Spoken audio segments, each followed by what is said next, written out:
নমস্কার বন্ধুরা, তোমরা সবাই কেমন আছো? আশা করি ভালো আছো, আর আমিও খুব ভালো আছি। দেখো এখানে পেঁয়াজ ভাজা হচ্ছে, আর আজকে আমাদের বাড়িতে হবে দেশি চিকেনটাকে আগে থেকেই ম্যারিনেট করে রাখা হয়েছে। আচ্ছা, আমাদের বাড়িতে তো চিকেন হচ্ছে, আর তোমাদের বাড়িতে কী রান্না হচ্ছে অবশ্যই কিন্তু আমাকে কমেন্ট করে জানিও। আর এখানে দেখো ভাজা পেঁয়াজের মধ্যে পরিমাণ মতো নুন হলুদ অ্যাড করে নিয়ে আগে থেকে ম্যারিনেট করে রাখা দেশি চিকেনটাকে দিয়ে ভালো করে কষাতে দেওয়া হয়েছে। এখানে ভালো করে চিকেনটাকে কষানো হচ্ছে। তো আচ্ছা, তোমরা বলো তো কারা চিকেন খেতে বেশি ভালোবাসে আর কারা মাটন খেতে ভালোবাসে? আমাকে যদি জিজ্ঞাসা করো তাহলে তো আমি বলবো আমার দেশি চিকেন বেশি ভালো লাগে। যাই হোক, এই দেখো চিকেন থেকে ভালো করে জল ছেড়ে এসছে।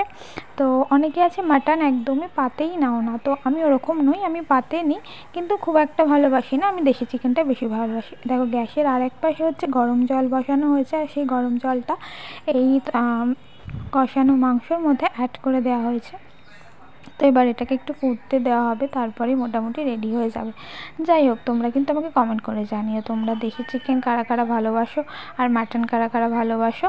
তো দেখো এখানে চিকেন মোটামুটি পুরোটাই রেডি, মোটামুটি না। এবার আমি খেতে বসে গেছি। আমি ভাতের সাথে খেতে বেশি ভালোবাসি চিকেনটা।